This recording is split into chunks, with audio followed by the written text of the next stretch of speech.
हरियाणा की हर अपडेट के लिए बेल आइकन दबाएं और सब्सक्राइब करें STV हरियाणा न्यूज। नमस्कार, आप देख रहे हैं हमारी खास पेशकश और मैं हूं आपके साथ शुभेंदु सिंह।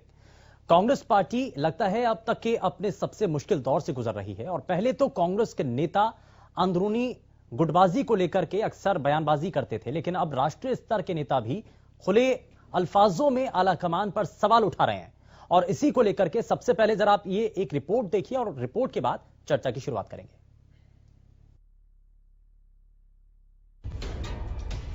कांग्रेस पार्टी में आंतरिक कलह रुक रुक कर सामने आ रही है। पार्टी के कई वरिष्ठ नेताओं का बगावती रुख भी देखा जा चुका है। कांग्रेस के वरिष्ठ नेता कपिल सिब्बल के बाद अब सीनियर नेता गुलाम नबी आजाद ने भी पार्टी हाईकमान को आड़े हाथों लिया। कांग्रेस को बिहार चुनाव में मिली हार के बाद गुलाम नबी ने आलाकमान पर अपनी भड़ास निकाली थी। गुलाम नबी आजाद ने कहा था कि पार्टी का पूरा ढांचा ध्वस्त हो चुका है, साथ ही कार्यकर्ताओं के साथ संपर्क भी टूट चुका है। ये जब तक आप नहीं करोगे, 5 स्टार से इलेक्शन नहीं लड़े जाते हैं। आज हमारी प्रॉब्लम लीडरों की क्या है? लीडरों के है टिकट ले दिया तो जाके 5 स्टार में पहले बुक हो गया, फिर 5 स्टारों में भी कौन सा अच्छा है उसमें चले जाए कि 5 स्टार डिलेक्स होगा तो उसमें जाएंगे, फिर एयर कंडीशन गाड़ी के बगैर नहीं जाएंगे, फिर जहां कच्ची सड़क है वहां नहीं जाएंगे। तो जब तक ये कल्चर हम नहीं बदलेंगे, इसीलिए मैंने जो शेर कहा, बहुत सारे लोग लीडरशिप को दोष देते हैं, कांग्रेस प्रेसिडेंट को, राहुल गांधी को। मैं उनको दोष नहीं दूंगा। उसका कारण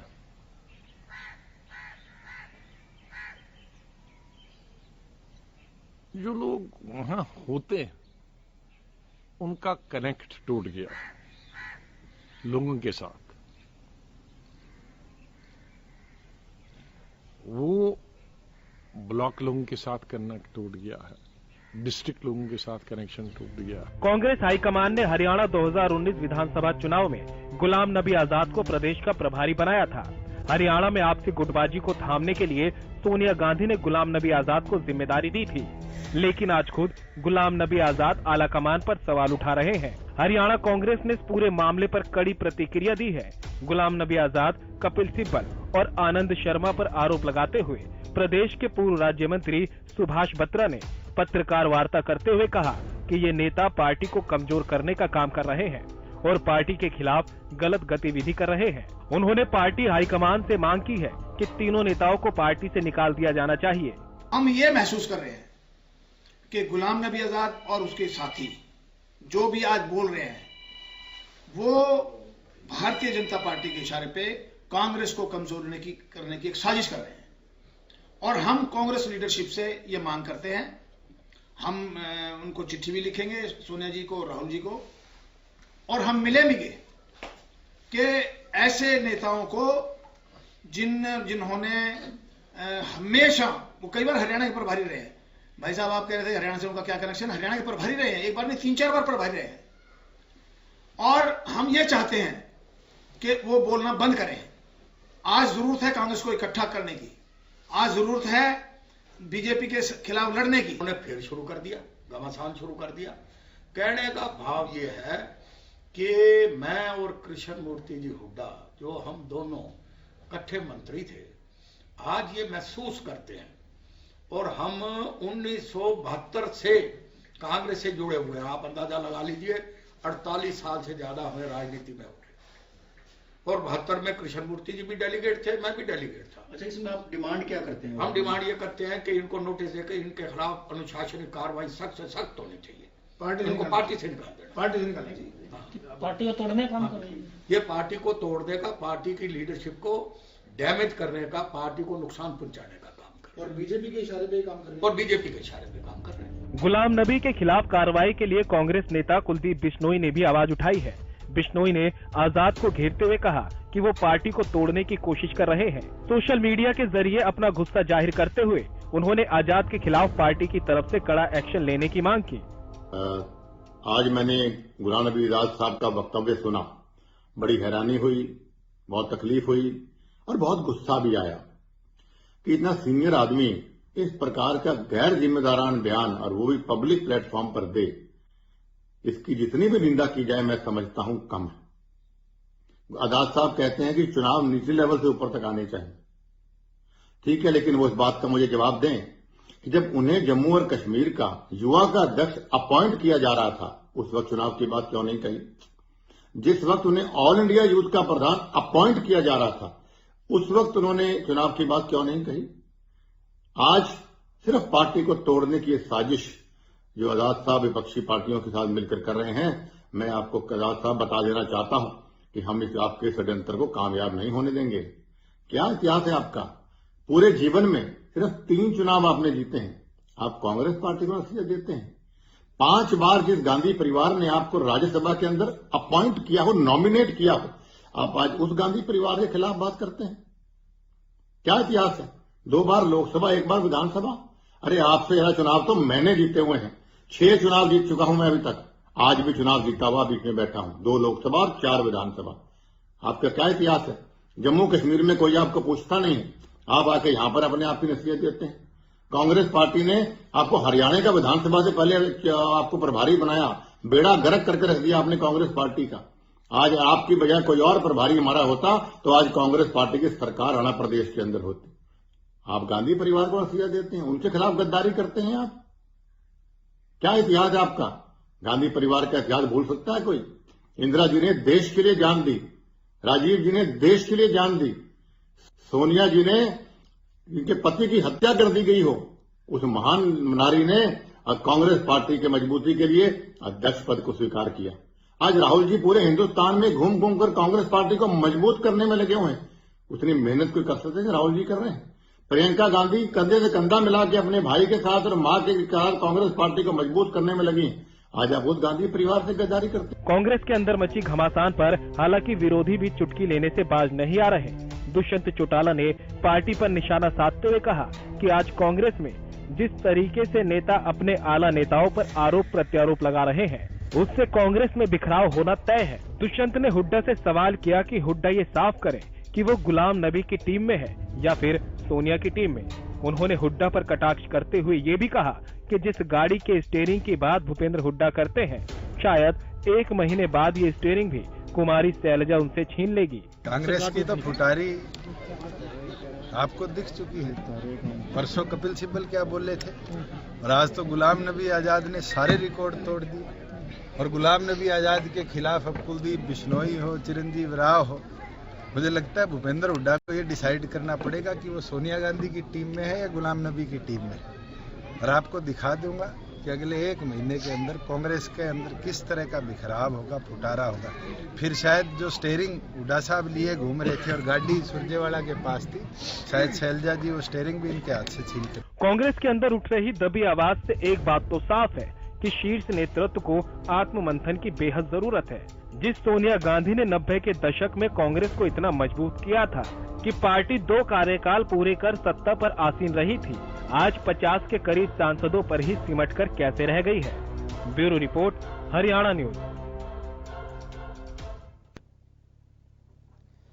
तो कांग्रेस की आज जो स्थिति है, सवाल उसी को लेकर के है, क्योंकि जब पार्टी के भीतर की चीजें पब्लिक प्लेटफॉर्म पर सामने आने लगी हैं और नेता अपने आलाकमान पर सवाल उठाने लगे हैं, इसी सब को लेकर के जरा इस चर्चा को आगे बढ़ाते हैं। लेकिन सबसे पहले आज के खास मेहमानों से आपको मिलवाते थे। हमारे साथ राजनीतिक विश्लेषक योगेश कौशिक जी कार्यक्रम में जुड़ चुके हैं। योगेश जी बहुत स्वागत है।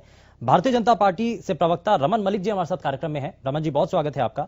कांग्रेस पार्टी से प्रवक्ता बालमुकुंद शर्मा जी हमारे साथ कार्यक्रम में जुड़ चुके हैं। बालमुकुंद जी बहुत स्वागत है।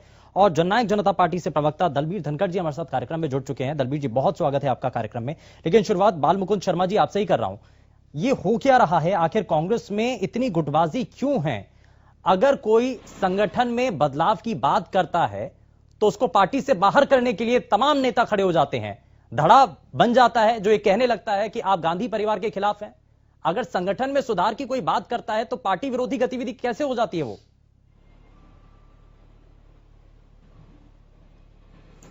नहीं, देखिए इसमें 2 तरह की बातें हैं।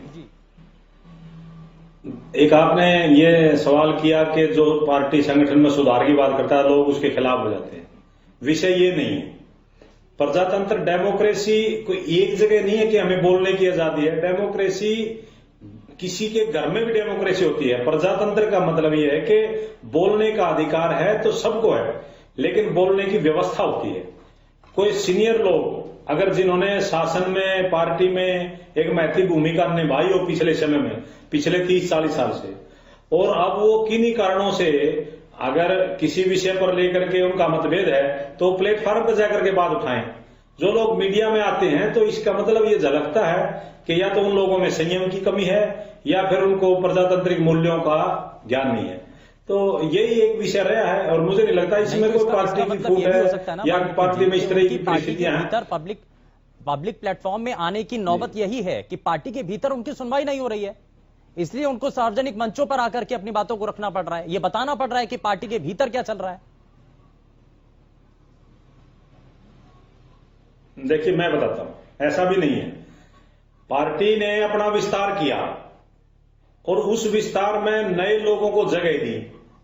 जो 2-3 पुराने लोग हैं जिसको आप मुद्दा बना रहे हैं, लेकिन अगर प्रजातांत्रिक मूल्यों का सम्मान, मैं मीडिया से भी उम्मीद करता हूं, अगर वो प्रजातांत्रिक मूल्यों का सम्मान करें, इस आपकी पार्टी के भीतर ही गुलाम नबी आजाद जो लोग हैं, जो नेता हैं, बार बार वो इस बात को लेकर के चाहे चिट्ठी हो वो पहुंचा चुके हैं। ये तो मंथन करने की जरूरत है। अब मेरी बात पूरी होने दीजिए जी। देखिए मैं पूरी तरीके से परिपक्वता से आपके जवाबों, आपके जो सवालों का जवाब दूंगा, लेकिन जो मैं सवाल का जवाब दूंगा वो पूरा करूंगा, तभी आगे बात बढ़ पाएगी। क्योंकि आज विषय कांग्रेस को लेकर के रखा है, आपको बिठाया है, आप अपनी बात पूरी कीजिए। ठीक, मैं ये कहता हूं, गुलाम नबी आजाद जी ने आज 3-4 सवाल रखे, कांग्रेस पार्टी के सामने रखे, मैं इसको स्वीकार करता हूं।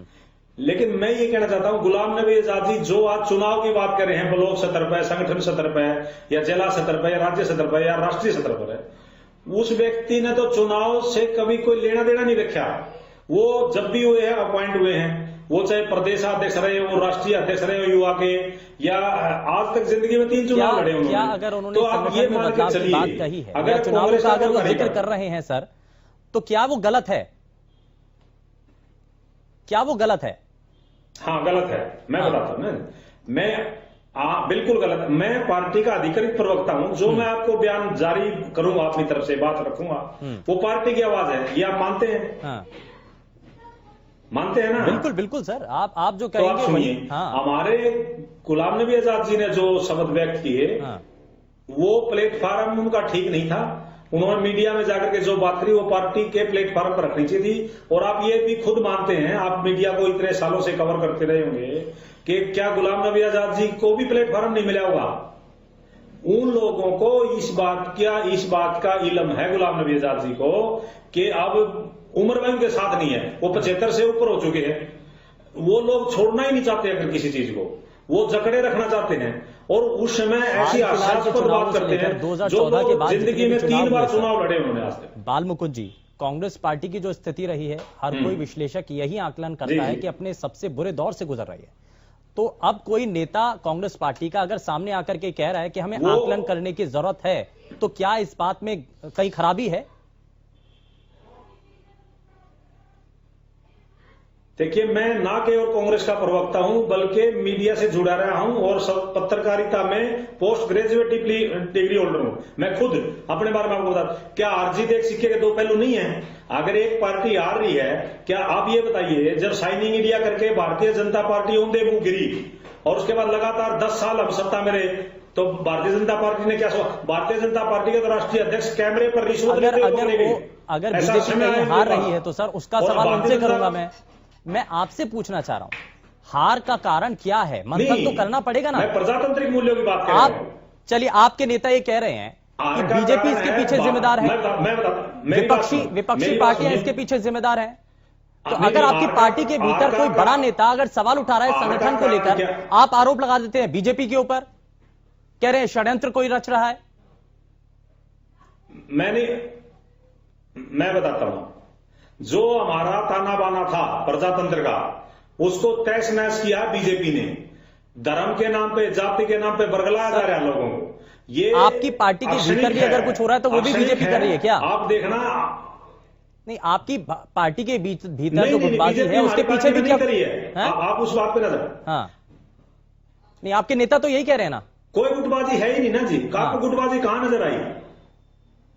तो अब ये क्या चल रहा है? गुटबाजी नहीं है कांग्रेस में, तो ये क्या है? प्रजातांत्रिक मूल्यों को पर कांग्रेस में कोई गुटबाजी नहीं है। चलिए ठीक है, आप क्या कहना चाहते हैं? इसके लिए कौन जिम्मेदार है, जरा ये भी बता दीजिए। कई नेता तो ये कह रहे हैं कि बीजेपी इसके पीछे है, स्ट्रैटेजी उनकी है, षड्यंत्र उनका है। मैं बताता हूं, जो बीजेपी ने धर्म के नाम पे, जाति के नाम पे जो गंदी राजनीति की है, जो पिछले 10 साल में जिस तरीके से इन्होंने आडंबर देश का वातावरण खराब किया, अक्षणिक है, लोग भावनाओं में बह जाते हैं। ठीक है, जरा रमन मलिक जी से एक एक्शन लेता हूं, उसके बाद में आगे बढ़ूंगा। ठीक है सर, ठीक है रमन मलिक जी, इसके पीछे बीजेपी। जी बिल्कुल। कांग्रेस पार्टी के भीतर जो आज की स्थिति है, सवाल कोई नेता अगर अपने संगठन के शीर्ष नेतृत्व पर उठा रहा है तो उसके पीछे बीजेपी है। देखिए, कांग्रेस का आंतरिक मामला अगर आंतरिक रहता तो बहुत अच्छी बात थी, लेकिन राजनीतिक पार्टी जब व्यक्तिगत विषयों को उठा के समाज के पटल पर रख देती है तो ये वैचारिक राजनीतिक वैचारिक संवाद बन जाता है, जिसके ऊपर मैं टिप्पणी कर रहा हूं। बिल्कुल सही कहा बाल मुकुंद जी ने कि जो अधिकृत प्रवक्ता होता है उसका कहना उसका करना अलग है, पार्टी के अध्यक्ष का, ये सारी विषय बिल्कुल ठीक है। तो मेरा ये समझना है कि हम जिसके बारे में बात कर रहे हैं वो कौन है। सीताराम केसरी जी जब अध्यक्ष थे और उनको जिस गरिमा से अध्यक्ष पद से हटाया गया, बाथरूम में बंद करके कुर्सी पे उठा के फेंक दिया, उस गरिमा से हटा के एक व्यक्ति को नियुक्त कर दिया गया पार्टी का अध्यक्ष। फिर उस व्यक्ति का पुत्र बना, फिर वापस वही व्यक्ति बन गया, उस पुत्र के जीजा की सास बन गई। तो इस प्रकार से चल रहा है, वो ठीक है। लेकिन ये जो बात करते हैं, अब कहां से बात करें और क्या क्या छोड़ दें। सबसे पहले तो बात ये करिए कि ये बोलते हम 130 साल पुराने, नहीं साहब, झूठ मत बोलिए।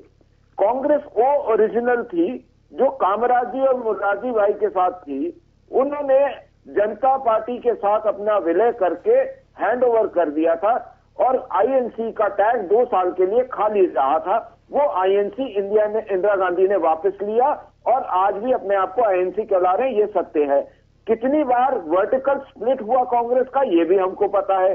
आज की एनसीपी, टीएमसी, पहले की तमिल मनीला कांग्रेस, ये सब कांग्रेस से टूटा हुआ हिस्सा था। ये अलग बात है कि आज तारिक अनवर वगैरह वापस आपके यहाँ आ गए, लेकिन फैक्ट यही है कि बार बार विखंडित हुई कांग्रेस जो है वो इसलिए होती है क्योंकि वहां नेता जो है तो उसका दल माना जाता है, दल का नेता कोई नहीं है। ठीक है, लेकिन आपको क्या लगता है गांधी परिवार जिस तरीके से पार्टी के भीतर जो कुछ चल रहा है, आपको लगता है कि विघटन फिर से होगा? एक मिनट सर, मेरी बात कंप्लीट होने दीजिए। ये जैसे आज राहुल गांधी जी ने दोबारा कोरोना की वैक्सीन के ऊपर ट्वीट करा, राहुल गांधी जी, वही बात आ जाती है कि इस प्रकार का अगर नेता होगा तो डेमोक्रेसी खतरे में होगी। उसकी वजह यह क्योंकि जो लोकतांत्रिक संविधान, लोकतांत्रिक व्यवस्था के अंदर अपनी पार्टी के लोकतंत्र को नहीं संभाल सकते, वो लोकतंत्र की क्या दुहाई देंगे। अब कोई सब्जी भाजी तो लेनी नहीं, या कोई कांग्रेस का अध्यक्ष थोड़ी बनाना है। कोरोना वैक्सीन का वितरण प्रॉपरली होना चाहिए। अब इतने कॉम्प्लेक्स विषय को इतने साधारणता से अगर समझता हो कोई, लेकिन पार्टी के भीतर कोई भी अगर नाराजगी है, राहुल गांधी का नाम नहीं लिया जा रहा कि जो लोग राहुल गांधी का नाम नहीं लिया जा रहा है, आरोप लगा रहे हैं, ये क्या कर रहे हैं? ये बोल रहे हैं कि अगर गुलाम नबी साहब नहीं होते, कोई और होता, तो नाम और कंधा गुलाम नबी साहब का और बंदूक का निशाना हुड्डा साहब पे, ये अंतर कलह नहीं है सामने, तो और क्या है? ठीक है, यानी कि आप ये कह रहे हैं कि निशाना यहां पर भूपेंद्र सिंह हुड्डा को बनाया जा रहा है। मैं इस पर जरा जवाब लूंगा बाल मुकुंद जी से। कुलदीप बिश्नोई का जो बयान है उसको मैं बिल्कुल राजनीतिक ज्ञान का, अगर मैं राजनीतिक विज्ञान का शिक्षक अपने आप को मानूं, व्यक्ति जो सामाजिक राजनीतिक विज्ञान की बात करता है, तो मेरी पॉलिटिकल साइंस की समझ ये कहती है कि कंधा जो था वो गुलाम नबी साहब को बनाया गया और निशाने पे हुड्डा कांग्रेस थी, ना कि आईएनसी। बाल मुकुंद जी, कंधा किसी और का, निशाना किसी और पे? जी नहीं, भूपेंद्र सिंह हुड्डा तो विषय ही नहीं है जी, उन पर निशाना लगाने की क्या जरूरत है, वो तो कोई विषय ही नहीं है। आप ये देखिए, रमन मलिक जी वैसे बहुत ही सुलझे हुए प्रवक्ता हैं, बड़ा मैं उनका सम्मान करता हूं। यहाँ तो कांग्रेस की अध्यक्ष कुमारी शैलजा जी हैं, उनके नेतृत्व में कमान है, उन्हीं के नेतृत्व में कांग्रेस आगे बढ़ रही है हरियाणा में। भूपेंद्र सिंह हुड्डा जी तो सीएलपी के लीडर हैं, उनका तो कोई इस चीज से लेना देना नहीं है। नहीं सर, मतलब कहीं भूपेंद्र सिंह हुड्डा तो वो तो बीजेपी को ही लगता है। सर मैं आपसे माफी चाह के आपको रोक रहा हूँ, वो तो बीजेपी को ही लगता है। बता देता हूँ सर, हरियाणा के चुनाव के समय भूपेंद्र सिंह हुड्डा और गुलाम नबी आजाद के दोनों के हाथों में कमान थी। तो अगर जब ये बिश्नोई साहब ये बोलते हैं कि अगर गुलाम नबी आजाद साहब होते, बिल्कुल, और इसमें भूपेंद्र सिंह हुड्डा की भूमिका, जब पार्टी 370 को लेकर के अपना स्टैंड अलग से क्लियर करती है, भूपेंद्र सिंह हुड्डा पार्टी से अलग जाकर के समर्थन करने की बात करते हैं, तो ये भी तो मतलब अलग है ना। यहां पर स्टैंडर्ड बदल गए, पार्टी से अलग तो वो भी गए, फिर स्टेटमेंट उन्होंने भी दिए। भूपेंद्र सिंह क्या कहा आपने? भूपेंद्र सिंह हुड्डा के बारे में क्या कहा आपने?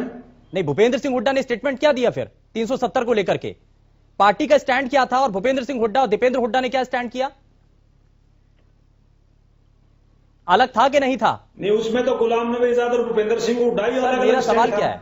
भूपेंद्र सिंह हुड्डा का गुलाम नबी आजाद का स्टैंड अलग था। हाँ बिल्कुल, तो यही तो कह रहे हैं ना, यही तो कहा जा रहा है कि उन दोनों के स्टैंड तो एक जैसे हैं। तो गुलाम नबी आजाद पर अगर आप कार्रवाई की बात कर रहे हैं तो भूपेंद्र सिंह हुड्डा को टारगेट नहीं किया जा रहा क्या कुलदीप बिश्नोई के द्वारा? नहीं, भूपेंद्र सिंह हुड्डा को विषय नहीं है आज। भूपेंद्र सिंह हुड्डा जी को तो आप बीच में वैसे लेके आ रहे हैं। गुलाम नबी आजाद जरूर एक विषय है और गुलाम नबी आजाद जी ने बिल्कुल गलत कहा। भूपेंद्र सिंह हुड्डा तो कांग्रेस में कोई विषय नहीं है ऐसा। भूपेंद्र सिंह हुड्डा जी का तो इसमें कोई मेरे को लगता नहीं। बाकी आप जो सवाल करेंगे मैं उसका जवाब दूंगा। सवाल तो मैंने किया, जवाब से आप बच रहे हैं। आजाद जी भी कोई विषय नहीं है वो। जब आप ये कह रहे हैं 370 को लेकर पार्टी से अलग स्टैंड अगर कोई ले रहा है, आप या तो ये देखिए सर, दोहरा मापदंड आप यहां पर अपना रहे हैं। गुलाम नबी आजाद ने अगर अलग स्टैंड लिया तो उनके खिलाफ आप कार्रवाई की बात कर रहे हैं। आप कह रहे हैं कि उनको पार्टी से अलग कर दिया जाए, पार्टी से अलग उनकी गतिविधियां रही हैं। भूपेंद्र सिंह हुड्डा का भी तो सेम स्टैंड वही रहा था, उन्होंने तो 370 को लेकर के समर्थन किया था। नहीं, आप, मैं तो ये पूछ रहा हूं आपसे, बस आप कंफ्यूज हैं यहां। सर मैं तो कोई कंफ्यूज नहीं हूं, मैं कंफ्यूज नहीं हूं, आप कंफ्यूज कर रहे हैं। मेरा सीधा सा सवाल है, उसका सीधा सा जवाब बनता है। मैं ये कह रहा हूं भूपेंद्र सिंह हुड्डा, मैं बताता हूं, भूपेंद्र सिंह हुड्डा जी ने ये कहा था कि धारा 370 हटनी चाहिए, एक तरह से स्वागत किया था। और गुलाम नबी आजाद ने ये कहा था पार्टी का स्टैंड क्या था सर? नहीं चाहिए। आप कांग्रेस पार्टी का स्टैंड क्या था? कांग्रेस पार्टी का स्टैंड क्या था? अब जरा ये भी बता दीजिए। 370 इस देश में हट चुकी है मैं बताता हूं, कांग्रेस पार्टी का बिल्कुल स्टैंड है वो धारा 370 आज हट चुकी है। आज धारा 370 कोई विषय नहीं है, वो हट चुकी है। और एक धारा वो खत्म होने के बाद वो यूनियन टेरिटरी हो चुका है, उस विषय पर आगे लेके जाने की जरूरत ही नहीं है। हाँ। और उसका बहुत से लोगों ने स्वागत किया देश में। हाँ। हमने भी स्वागत किया उसका। ऐसे इस विषय पर कोई ज्यादा गंभीरता सोचने की नहीं। धारा 370 टेम्परेरी थी, वो हटा दी सरकार ने। सरकार के पास अख्तियार थे, सरकार के पास बहुमत था, तो अगर बहुमत नहीं होता तो वो हटा नहीं सकते थे। चलिए ठीक है, जरा दलबीर जी संवैधानिक है। ठीक है, जरा ये कंधा किसी का निशाना किसी पर, इस बात का मतलब क्या है? दुष्यंत चौटाला ने भी आज इस बात का जिक्र किया कि भूपेंद्र सिंह हुड्डा को लेकर के सीधे सीधे यहां निशाना है। इस बात का मतलब क्या है? हुड्डा किस गुट में है ये भी पता चल जाए। शुभेंदु जी धन्यवाद। वैसे तो मैं फिर कहूंगा कांग्रेस का अंदरूनी मामला है, परंतु बात जब बाहर आ जाती है, नेता जब बयान देने लग जाते, दूसरे नेता, एक नेता ने बोल दिया, वहां तक भी अगर मामला रुक जाए तो बात अलग है।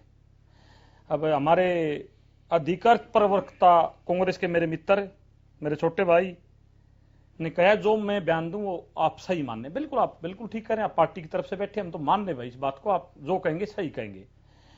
मैं ये पूछना चाहता हूं, रोहतक रैली में माननीय भूपेंद्र सिंह हुड्डा ने क्या साफ शब्दों में नहीं कहा एक कांग्रेस वो कांग्रेस नहीं बची है भाई, और मैं 370 की समर्थन करता हूं, और कांग्रेस का स्टैंड में समर्थन नहीं करते हैं। यार गुलाम नबी आजाद का तो साफ ही था, वो तो मैं तो साथ जा ही नहीं सकता, मेरा समर्थन कर ही नहीं सकता। ये बातें कुछ कुछ हैं। मैं एक बात और पूछना चाहता हूं जो थोड़ा सा हमने शायद भूल गए। जब लोकसभा में चुनाव कांग्रेस हार गई, माननीय राहुल गांधी जी अपना त्याग पत्र दे चुके।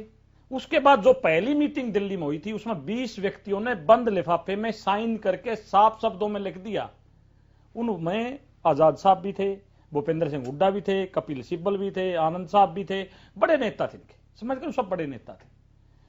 उसके ऊपर जब बहन भाई ने जो कुछ बोला उसके बाद माफी मांगते हैं वो। पहले बोला ये गलत कर रहे हैं, हमारे खिलाफ साजिश है, हमारे परिवार के खिलाफ साजिश है, और बाद में वो माफी मांग लेते हैं कि उनको लगा ये बड़े नेता हैं, ये अगर बाहर निकल गए तो कांग्रेस खत्म हो जाएगी, उन्होंने माफी मांग ली। अब मैं फिर बार बार एक बात कहता हूं, कुलदीप बिश्नोई जी जब कांग्रेस छोड़ के गए थे, ठीक है, वो बात बिल्कुल ठीक है, कंधा किसी का, बंदूक किसी की निशाना कोई है, उनके निशाना भूपेंद्र सिंह हुड्डा है। बड़ी पार्टियों में शायद ऐसा होता रहता है। मैं वो याद नहीं दिलाना चाहता जो कुलदीप बिश्नोई जी कोई बोल के गए थे, क्या बोल के गए थे इनके शीर्ष नेतृत्व को, आज वो फिर वापिस कांग्रेस में है। मैं हैरान इस बात से हूं, आपके नेता जो बात कह रहे हैं, आप कह रही है तो कुलदीप बिश्नोई कह रहे हैं 2 बार सांसद बने, 3 बार राज्यसभा भेजे, भैया वो पार्टी ने भेजे हैं। क्या पार्टी काबिल आदमियों को भेजती है, नाकाबिल आदमियों को भेजती है? आप डबल स्टैंडर्ड नहीं अपना सकते। आज हम यहां बैठे प्रवक्ता हैं, कल ने किसी पार्टी का किसी से नेता से वो टकराव हो जाता है तो नेता ये नहीं कह सकता है प्रवक्ता नहीं है, प्रवक्ता पार्टी भेजती है। अब हम सब बैठे हैं, ये पार्टी के द्वारा भेजे हुए हैं। पार्टी पहले ये तय करे गुलाम नबी आजाद काबिल थे या नहीं थे, ये कांग्रेस को बताना ही होगा। कुलदीप बिश्नोई कह रहे हो काबिल ही नहीं थे, मैं उनसे ज्यादा बार चुनाव जीता हुआ हूं, फिर आपने भाई ऐसे लोगों की मंडली क्यों तैयार कर रखी है जो काबिल नहीं है, उनको सेंटर में बैठा रखा है। तो पार्टी का तो यही हाल होगा जो आज हो रहा है। ठीक है, मैं जरा योगेश जी से एक जरा जल्दी से रिएक्शन लेता हूं। योगेश जी, निशाने पर कौन है? गुलाम नबी आजाद ने सवाल उठाया तो यहां पर सवाल यह भी उठने लगा है कि भूपेंद्र सिंह हुड्डा निशाने पर है, राहुल गांधी निशाने पर है, कौन निशाने पर है? आप सवाल जो है वो थोड़ा सा, ये बाद में इसका जवाब दूंगा। मैं सबसे पहले जो तीनों प्रवक्ता 3 पार्टियों के बैठे हैं ना, ये बहुत सेफ गार्ड ले लेते हैं अपने लिए भी कि जी ये घर का मामला है।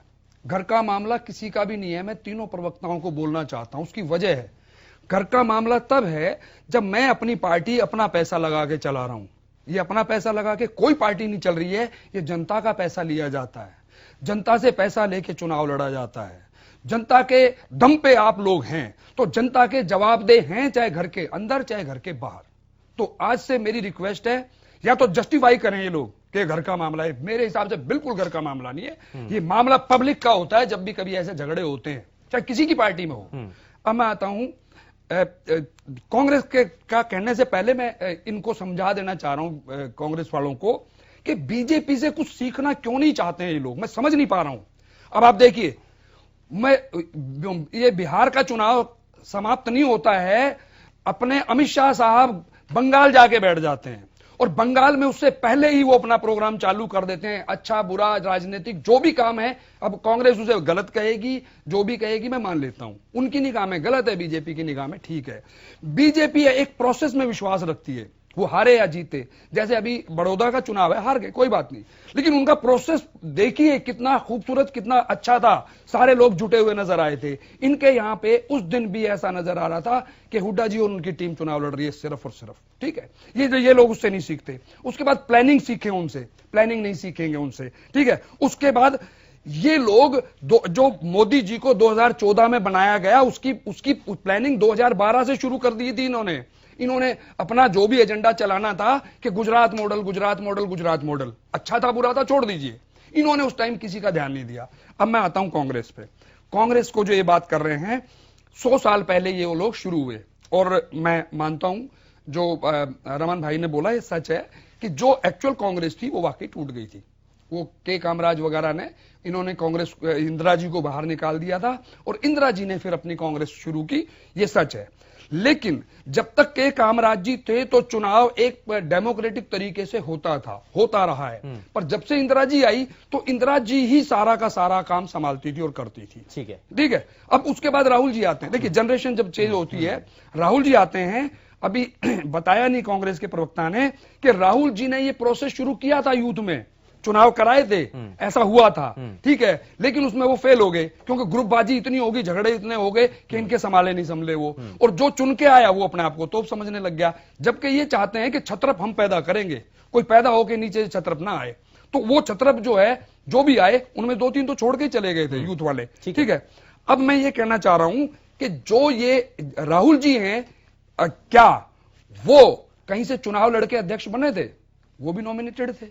तो नॉमिनेशन का तरीका तो जब से इंदिरा जी आई तब से हो गया शुरू। हमने मान लिया आपका पार्टी का तरीका ये है, बट इसका भी एक मुलम्मा ये चढ़ाते हैं जो कि इनका एक इलेक्शन प्रोसेस है। लेकिन प्रोसेस के अलावा अल्टीमेटली तो रिजल्ट देके जाएंगे, चाहे आप राहुल को बनाओ, प्रियंका को बनाओ, चाहे सोनिया जी को बनाओ, चाहे आगे उनके कौन से भांजे आएंगे उनको बनाओ, किसी को बनाओ, लोग तो रिजल्ट मांगेंगे। जब रिजल्ट नहीं आएंगे तो आपके बड़े लोग भी बोलेंगे, आप खुद बोलेंगे। और इसीलिए संगठन में सुधार की बात है। अभी मैं गुलाम नबी जी पे आ जाता हूं।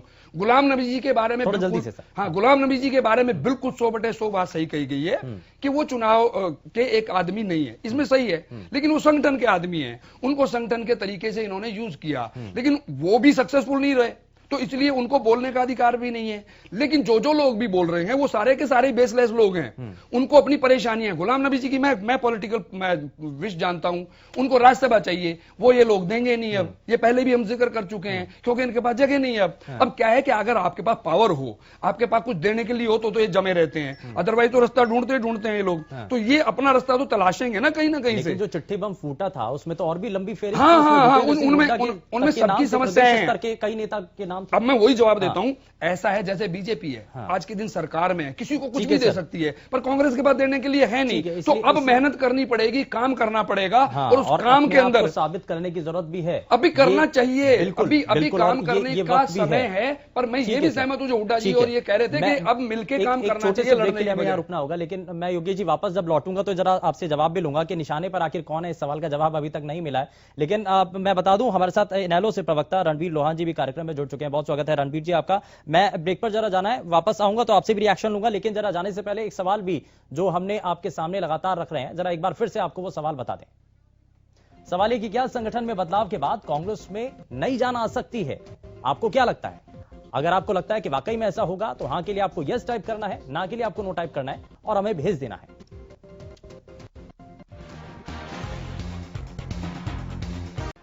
ब्रेक के बाद आप सभी का स्वागत है। जरा जल्दी से आगे बढ़ते हैं और सबसे पुरानी पार्टी का जब जिक्र हो रहा है तो जिस दौर से इस वक्त कांग्रेस पार्टी गुजर रही है, सवाल बहुत सारे उठ रहे हैं। सवाल यही है कि आखिर निशाने पर कौन है, क्योंकि जब यहां पर चिट्ठी बम भी फूटा इससे पहले तक, तो सवाल उस वक्त भी कई उठे थे। जरा मैं जल्दी से रिएक्शन लेता हूं। रणवीर जी हमारे साथ कार्यक्रम में जुड़ चुके हैं। रणवीर जी जरा जल्दी से रिएक्शन, कांग्रेस पार्टी के भीतर आज जो स्थिति है उसको लेकर के क्या कहना चाहते हैं? निशाने पर आखिर है कौन? देखिए सर, मैं आपको स्पष्ट कर देना चाहूंगा, कांग्रेस पार्टी को खत्म करने वाला भूपेंद्र सिंह हुड्डा है। कांग्रेस पार्टी का जब ये चीफ मिनिस्टर बन के आया था उस समय जितने भी शीर्ष नेतृत्व था, चाहे ये कैप्टन अजय यादव था या चाहे शैलजा जी हैं या वीरेंद्र सिंह थे, कोई भी है, राव इंद्रजीत थे, इनको सबको खत्म करने के लिए लग गया, न कि और कांग्रेस को भी साथ के साथ खत्म करने के लिए लग गई है। और अब 6 साल से आप देख रहे हो कि कोई जिला अध्यक्ष नहीं, कोई हल्का अध्यक्ष नहीं, कोई संगठन नहीं, कुछ नहीं है। और अगर ये आज बना भी लेंगे तो ये लड़ाई एज इट इज रहेगी। हुड्डा साहब कहेंगे मेरा जिला अध्यक्ष होना चाहिए, शैलजा जी कहेंगे मेरा होना चाहिए। इस कांग्रेस को खत्म करने के लिए ये जो बड़े बड़े नेतृत्व है ना, अब आपने देखा होगा कि दीपेंद्र हुड्डा के लिए इन्होंने कांग्रेस की अनदेखी की।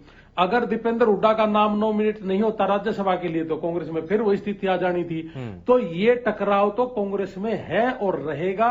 अब तो कांग्रेस ये समझो कि पुरानी पार्टी थी, अब नहीं, अब तो पार्टी के नाम पे ये कुछ नहीं है, ये तो जीरो ही है। अब यहां भी देखो हुड्डा, अब वो जो कैंडिडेट उसने डायरेक्ट सीधा ये कहा, आपने देखा भी होगा कि मैं तो सिर्फ हुड्डा साहब को जानता हूं और दीपेंद्र सिंह को जानता हूं, मैं शैलजा जी को जानता ही नहीं, जबकि पार्टी की वो अध्यक्ष हैं। बिल्कुल, और ये यहीं से ही शुरुआत हो जाती है। रमन जी, प्रेशराइज टाइप का बिखराव है, बिल्कुल प्रेशराइज करने की जो पॉलिटिक्स है वो अक्सर हावी रही है और ये हर राजनीतिक दल के लिए मुश्किल होती है। हर किसी दल को इस बात से समझना चाहिए कि व्यक्ति विशेष जब बड़ा होने लगता है, पार्टी से ऊपर होने लगता है, तो ये खतरे की घंटी है। रमन मलिक, मतलब इसको आप ये कह सकते हो दुबेंदु जी के जैसे जेजेपी टुकड़े टुकड़े गैंग ना, वैसे ये कांग्रेस भी टुकड़े टुकड़े गैंग है, पार्टी नहीं रही। चलिए इस पर भी रिएक्शन ले लूंगा सर।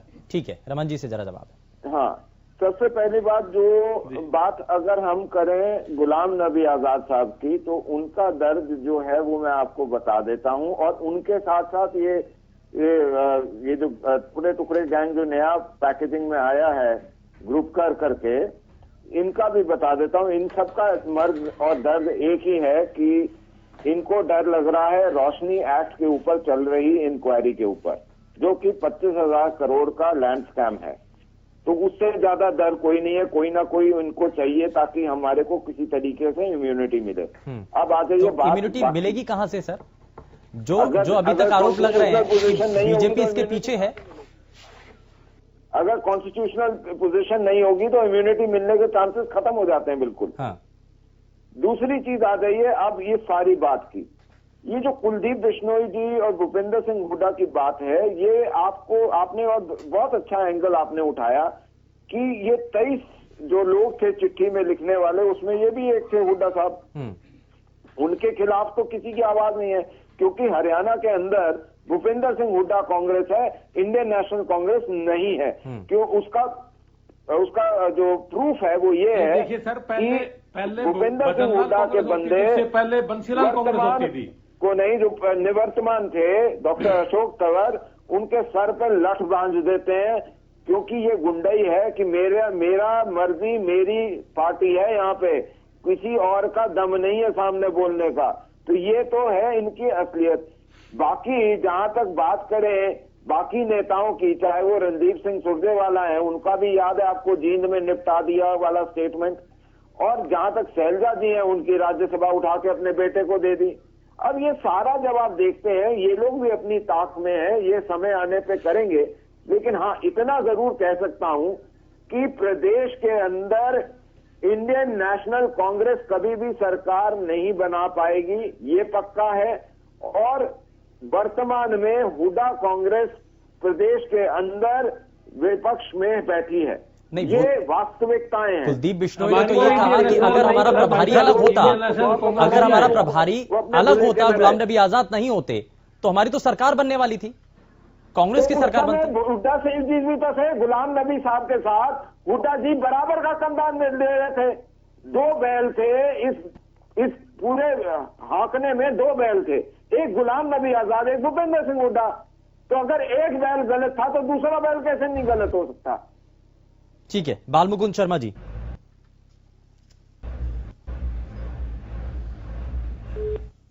लगता है शायद उनसे संपर्क टूट गया है, लेकिन मैं जरा जल्दी से एक रिएक्शन दलबीर जी आपसे ले लेता हूं कि इसमें जो है, मैं फिर से वापस उसी सवाल पर आ रहा हूं, योगी जी से मैं इस सवाल का जवाब लूंगा, आखिर निशाने पर कौन है? और जब हम उस चिट्ठी को लेकर के जब जिक्र कर रहे हैं और बात यहां पर कांग्रेस पार्टी के भीतर सुधारों को लेकर है, तो चिट्ठी से ही शुरुआत होती है।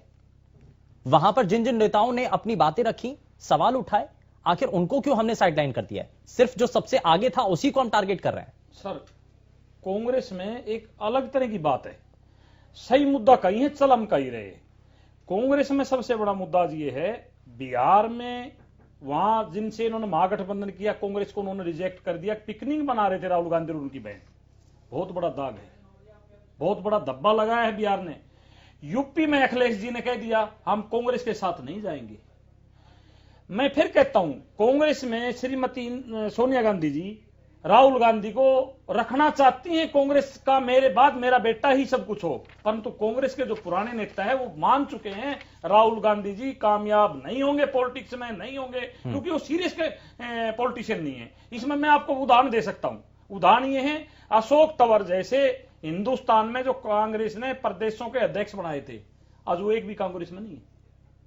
वो सारे पुराने कांग्रेसियों ने, जो हुड्डा साहब, ये 20 आदमियों ने जो चिट्ठी लिखी थी, जो बाद में मैं कह रहा हूं चिट्ठी के मामले में जब बोले, मीटिंग में कोई और बातें हुई, बाद में बहन भाइयों को माफी मांगनी पड़ी। ये चिट्ठी बम का असर है, ये चिट्ठी बम का असर है, क्योंकि बिहार की जो स्टेटमेंट है अपने महागठबंधन के जो सीएम में बनना चाहते थे, उनकी जो स्टेटमेंट यही थी, बहन भाई दोनों पिकनिक बना रहे थे, वो सीरियस ही नहीं थे। तो इसको बात को दबाने के लिए कांग्रेस ने एक नई चाल चली है। मान लो इस बात को। अब 20 में से सबसे कमजोर कड़ी कौन थी, वो इन्होंने पकड़ने का काम किया। और मैं बार बार कहता हूं, भूपेंद्र सिंह हुड्डा ने जब एक बात कह दी, ये वो कांग्रेस नहीं है, मैं इसके साथ नहीं रहना चाहता। कांग्रेस ने उसके आगे घुटने टेक दिए, उनको आज नेता प्रतिपक्ष भी बना रखा है, उनको कमान भी चुनाव से पहले दे दी, गुलाम नबी आजाद उनके साथ लगा दिए। प्रेस्टाइज करने की पॉलिटिक्स है सर, प्रेस्टाइज करने की पॉलिटिक्स। मैं कह रहा हूं ना, नहीं, राहुल गांधी को बचाया जा रहा है कांग्रेस में, कुछ नहीं हो रहा।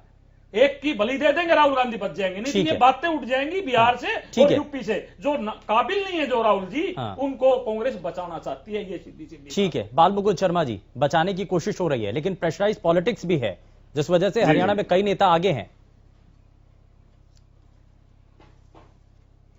ये देखिए, धनखड़ साहब भी बड़े सुलझे प्रवक्ता, और बड़ी खुशी की बात है आज हमारे पैनल में सभी सुलझे हुए लोग हैं।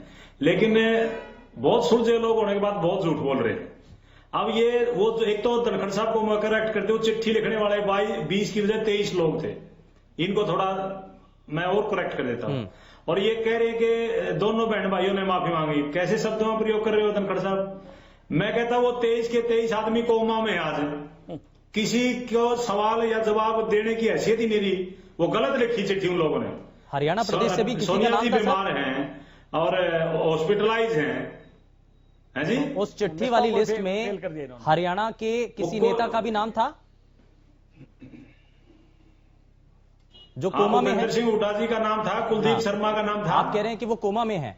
कोमा में है, बिल्कुल। उस बात को लेकर के, उस विषय को लेकर के, उस विषय को लेकर यानी कि सुगबुगाहट तो थी ना, विषय उन्होंने उठाया, चिंगारी तो लग चुकी थी वहां से। मैं आप एक बात समझिए, मैं माफी के साथ मेरे आपका नाम नहीं प्रिंट हुआ। आपका क्या नाम है? मेरा नाम शुभेंदु है जी, बताइए।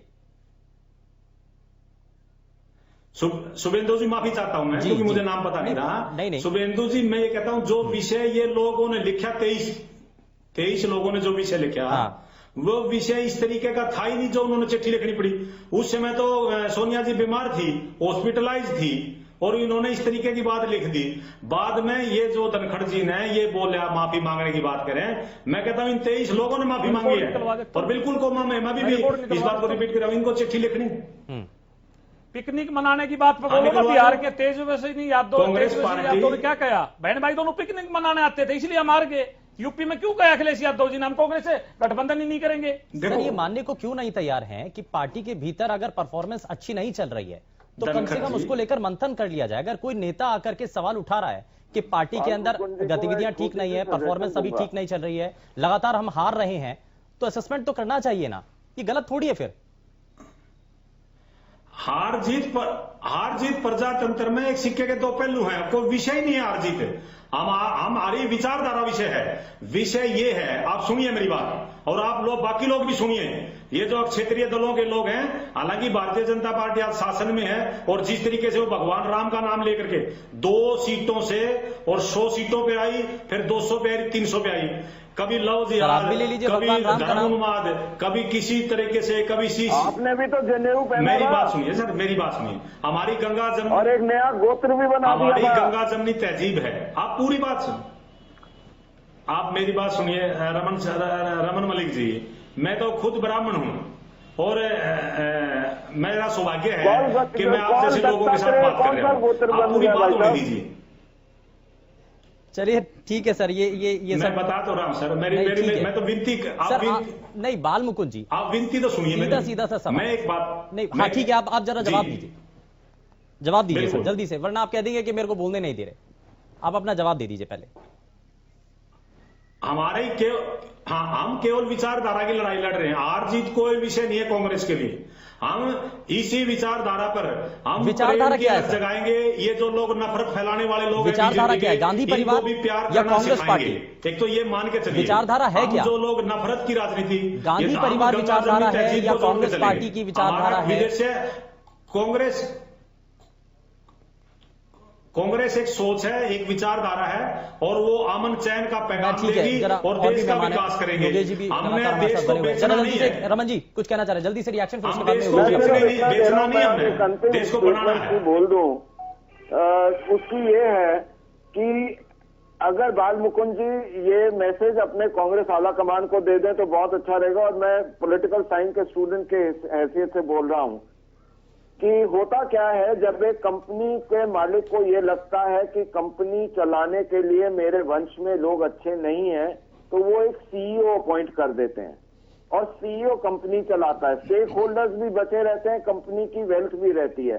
तो ये जो लालाशाही कंपनी आपकी कांग्रेस रह गई है गांधी परिवार की, इनको बोलिए कि किसी को अपॉइंट कर दें, अपने आप मस्ती में रहें, जीवित रहें, जहां जाना है वहां जाएं, ऐश करें, और ये सीईओ कोई अपॉइंट कर दें, वो चलाता रहेगा, ताकि डेमोक्रेसी जो है वो खतरे में ना आए।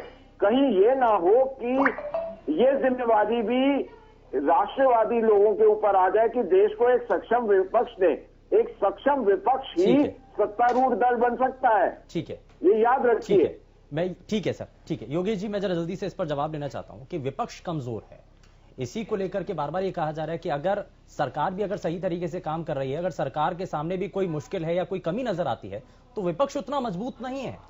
नहीं, ये आप जो कह रहे हैं ये सबसे बड़ी प्रॉब्लम है इस देश की आज के दिन, कि मेरे हिसाब से सरकार कुछ काम करने, रिजल्ट इन्होंने कुछ नहीं दिए हैं, रादर नेगेटिव चले गए सारे के सारे रिजल्ट्स, और फिर भी अपोजिशन ये बात समझाने में कामयाब नहीं है।